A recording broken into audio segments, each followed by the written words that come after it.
Hey guys, what's up? Welcome to the channel, and if you're not subscribed, please hit that subscribe button. This is Arsenal versus Liverpool. Now, before I get into this, there's something that I need to address. Manchester City's ban.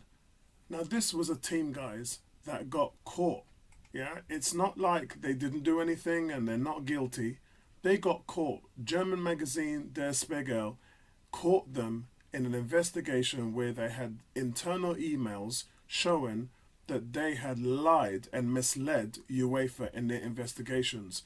That was the first problem, yeah, and that was the first charge, the fact that they tried to hide it. The second charge is obviously because they broke financial fair play rules, limiting the amount of money owners can spend into bankroll losses, encouraging the top division European clubs to overspend on players' wages and transfers fees, yeah? Put in place to because of clubs risking falling into financial crisis.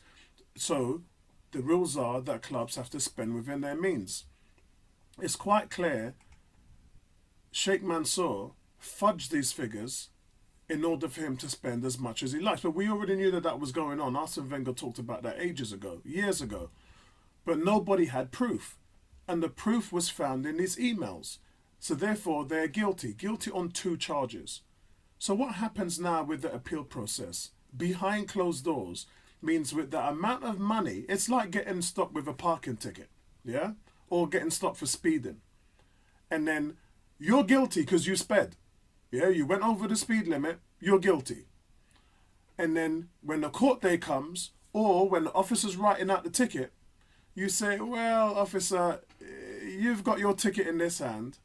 Say if I gave you something in this hand, which would make this ticket go away and vanish. What would it take for this hand to make that hand disappear? $500? $1,000? $5,000? What would it take? And essentially, that's where we are right now. Where City have come in with their bullish financial might and completely had this overturned.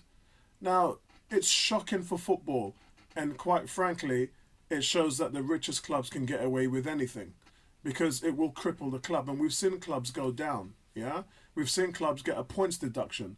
Now, what City did wasn't just cheating. It was cheating on all levels because it wasn't so much as the Champions League.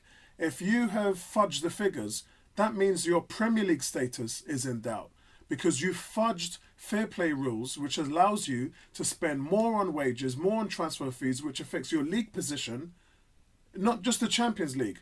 So not only have we not seen them kicked out of the Europa, because what I was expecting is the 2-year ban, but I was expecting the FA to come in with something else like a points deduction. Instead, none of that. And it is absolute daylight robbery, and it's privilege at its best in the football world.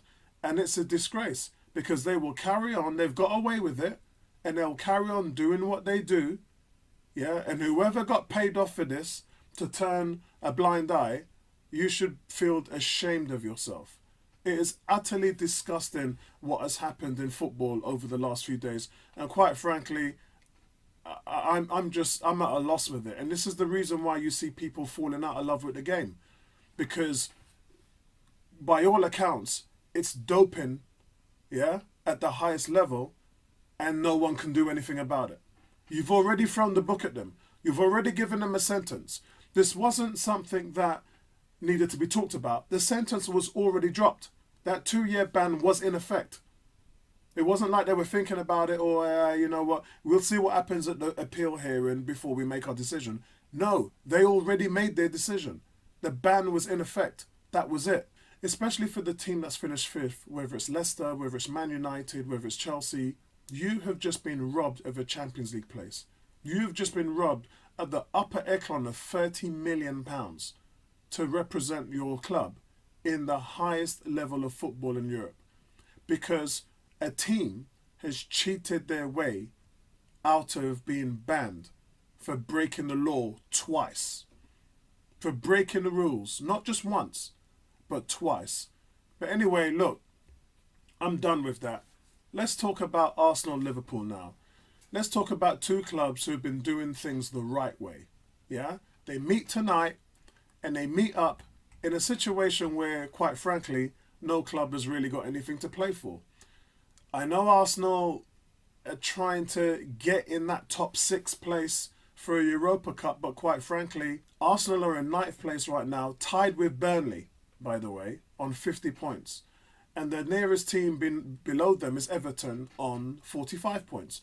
So even if Arsenal lost tonight, it still wouldn't really facilitate them jumping up into that 6th place.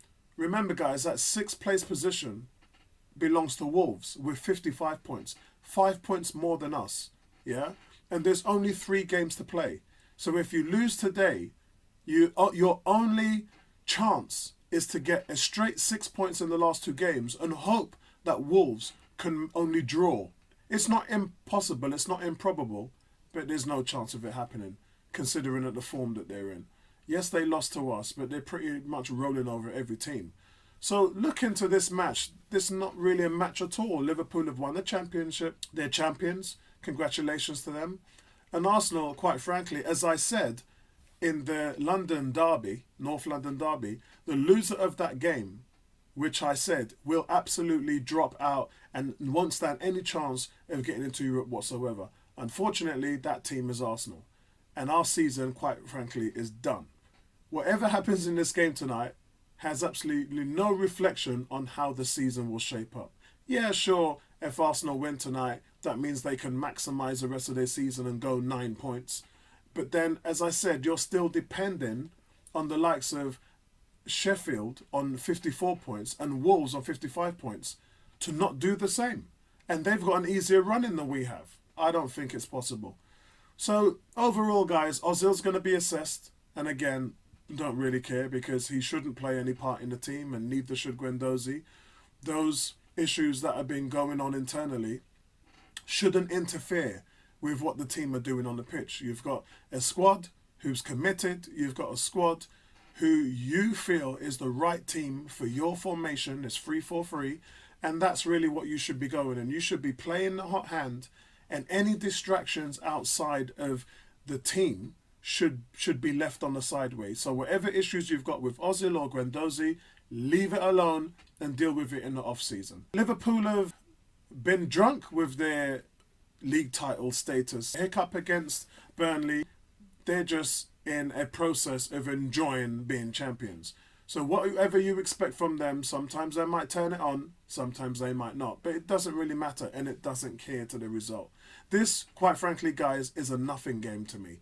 It's a game that means absolutely nothing. Whoever wins and whoever loses really bears no changes in the table whatsoever. And it's probably going to be like that moving forward. It's going to be harder because we're going to be playing some relegated teams. We're going to be playing Aston Villa, and they're going to be fighting for their lives. We're going to be playing Watford. They're going to be fighting for their lives. And those are the teams that you really don't want to play at this time of the season. So it's questionable whether Arsenal can actually finish well against those two teams leading towards the end of the season. So for me, guys, look, we're going to go with the 3-4-3. We're going to go with the players who have been doing well for the team. So I'm not even going to name the team. I think it's going to be as if in the last 3 or 4 games.